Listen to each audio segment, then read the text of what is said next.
Rica, good evening, and thanks so much for your time. So explain this to us. It sounds very complicated, but what does this judgment actually mean? Who can't do what, or what must they do? So it is slightly complicated, just that there are a number of legs that were challenged here. But I think the first and most important one, because it cuts across all citizens of South Africa, is that what used to happen in the past is that if law enforcement wanted to place you and I under surveillance, they would have to go and approach a judge, explain the reason why they want to listen to our conversations or read our emails, and they would be given a court order if they could convince the judge they can do that. But the catch was, you and I would never ever find out that we were placed under surveillance, whether it was 5 years from now, 10 years from now, 100 years from now.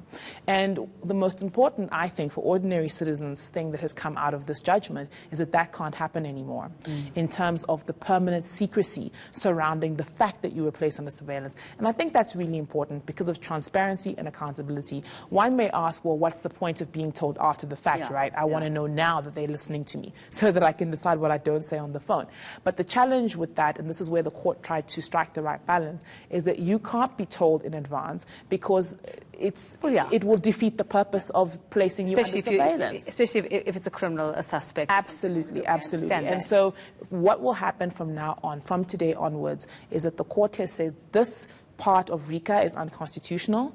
Parliament has been given 2 years to fix it, but the interim position starting from today is that 90 days after the surveillance on you has taken place, they must tell you about it. Otherwise, they would have to go back to court again and convince the judge about why you shouldn't be told. But who's going to know? I mean, if you say, okay, the judge says 90 days. If I don't know I'm being watched or listened to, I'm not going to know. How do we know that the people who are actually doing this are going to do it?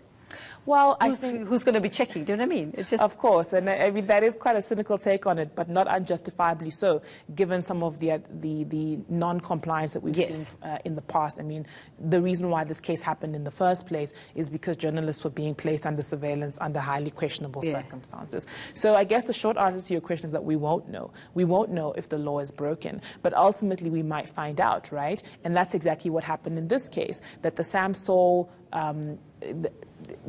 surveillance took place quite some time ago. And I'm sure the people that were doing it thought that no one would ever find out. But when all the drama started happening around the prosecution of former President Jacob Zuma and all the disclosures that came out of that, eventually it came out of the wash. So I think the idea, especially in today's day and age, that something can be kept secret on a permanent basis is not actually correct. And the point is that at least now, if they are found out, they will be breaking the law. Whereas up till today, they weren't breaking the law, so they could just do it and get away with it. So the other question is, when it comes to journalists, and we know that the media is often targeted and blamed for different things. I mean, I can understand if you go to a judge and you say, I think this person's a drug dealer, and I need to, you know, be able to listen and see what's happening. But for a journalist, what would these authorities be saying to a judge? For what?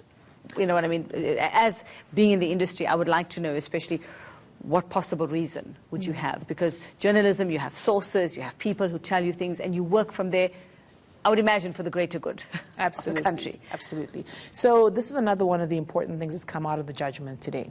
So up until now, the Act didn't make any distinction between a journalist, a lawyer, or any random, a drug dealer, for example. Everyone is treated exactly the same.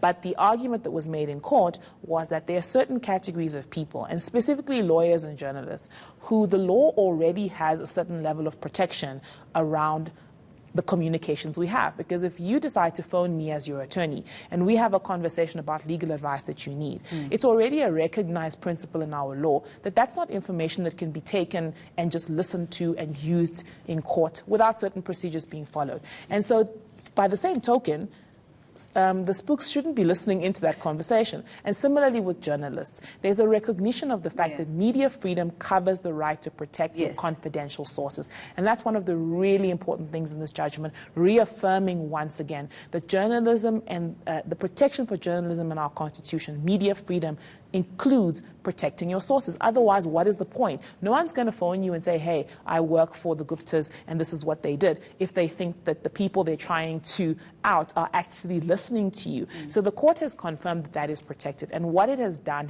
is to say, when you approach as a law enforcement officer, a judge, to get one of these surveillance orders, and the person is a lawyer or a journalist, first of all, you have to tell the judge, by the way, it's Uveka and she's a journalist, which was never the case before, right? And so the judge would be left not knowing that, wait a second, this could be a dodgy request just by virtue of the person who's being placed in the surveillance.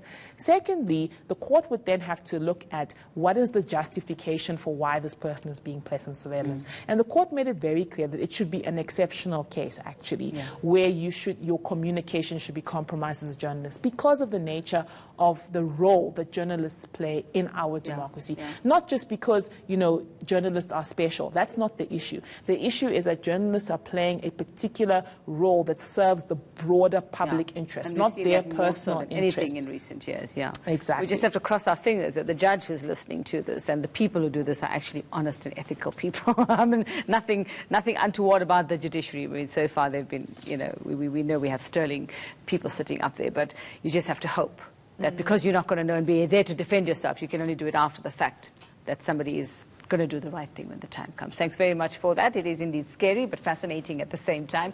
Media law and data protection expert Okrebia Ampofo-Anti.